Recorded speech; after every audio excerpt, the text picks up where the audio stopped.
I was thinking about something I was saying in a previous video about how sometimes I feel like a fake friend or whatever because I don't have tolerance for other people as much, or I come off very selfish with my time. But I've seen people also flip this narrative or subject in general by making coping arguments, being like, the reason why us loners don't have friends is because we're smarter than the average person, or we're the real ones in society. Everyone is fake, we're real, you know what I'm saying? So we could, we're very good at, picking these people out. And that's why, again, we're loners. We're initiated into some like enlightened sort of, like that sort of thing. And, basically people are saying that the realest people in society barely have friends, right? And if someone who is a loner or has a very small friend group, they just feel like they're on a pedestal in some sort of way because of it. And look, I personally do believe, and I don't think this applies to everyone in society, by the way. Okay, just throwing it out there before I say what I'm about to say.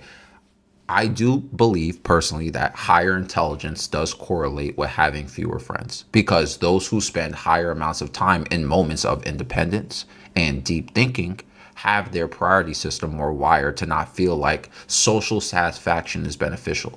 Does someone who spends more time independent and in deep isolated thoughts, are they more intellectual? Maybe. But again, I say I don't think this applies to everyone. Hence why I do believe that there's a potential correlation. I cannot say definitively. However, intellectualism does not directly mean someone is guaranteed to success or a fulfilling life. A lot of people are intellectual but lazy. A lot of people are very highly intelligent but have no motivation or work ethic. They're just thinkers, dwellers, letting their time in life go by. Now, you may make an argument, well, is that smart?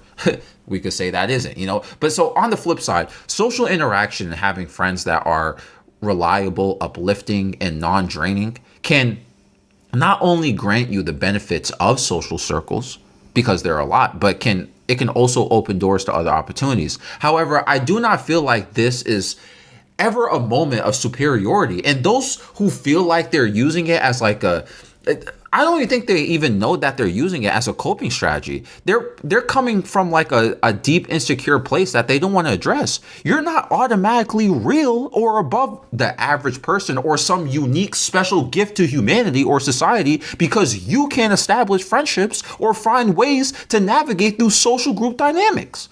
Sometimes superiority complexes come from trying to overcompensate for inadequacies. This is the problem with this frame of thought.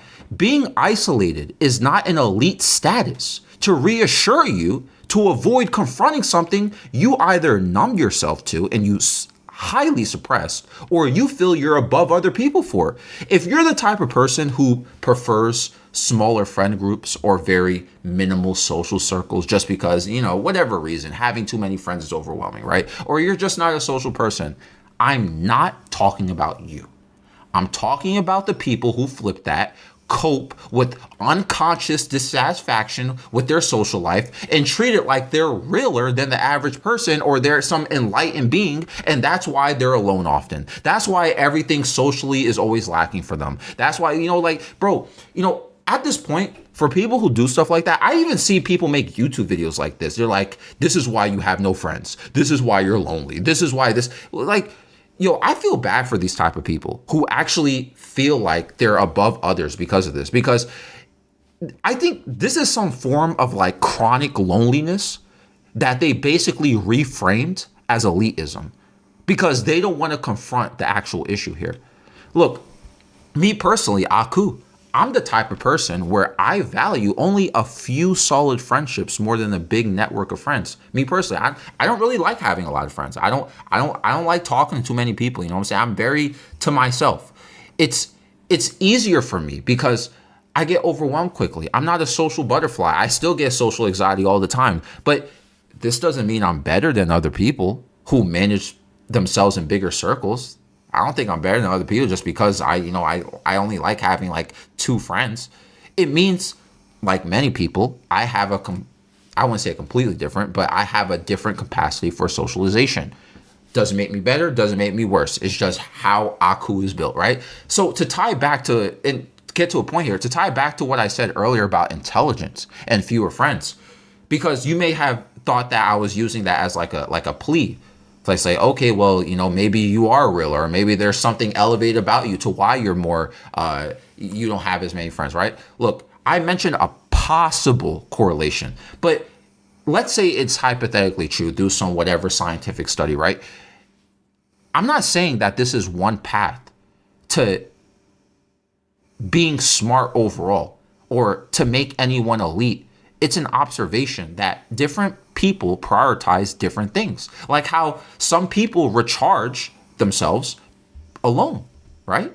Or some people recharge themselves in forms of groups. Some people, that's how, I don't understand that part. That's not me. Like, if I'm tired, I had a long day or something, I want to be alone. I don't want to be with groups of people, but some people are like that. And choosing small circles for me is practical. It's not a form of realism, though.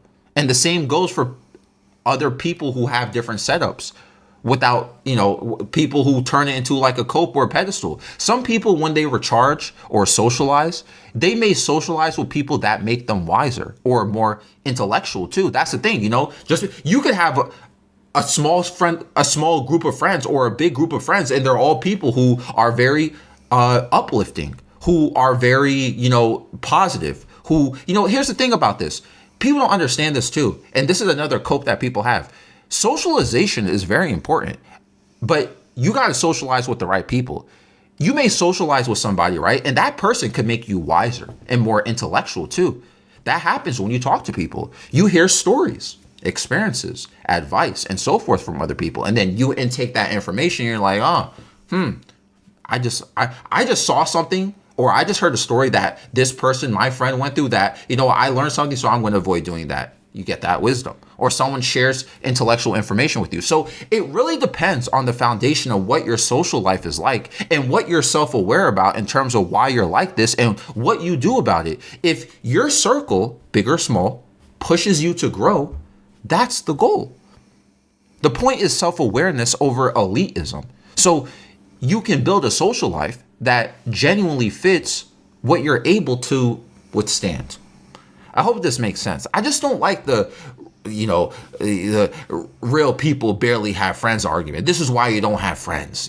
This is why this and that. It's like, all right, again, it just feels like chronic loneliness, and we just sort of like reframed it at this point to some sort of like, okay, well, I'm better than other people now, because this is, like my inadequacies are crazy right now, and this is how I'm coping with it. But, I'm so unconscious of it, or I don't want to admit to it, or I don't want to deal with the internal pain or emotional tolling of it, that I'm just going to say that I'm just chosen in society. I'm a gift to society. I'm better than other people. I'm smart, bro. I'm a super intellect, bro. I don't know. Anyway, this episode is found on Spotify and YouTube. I'm out.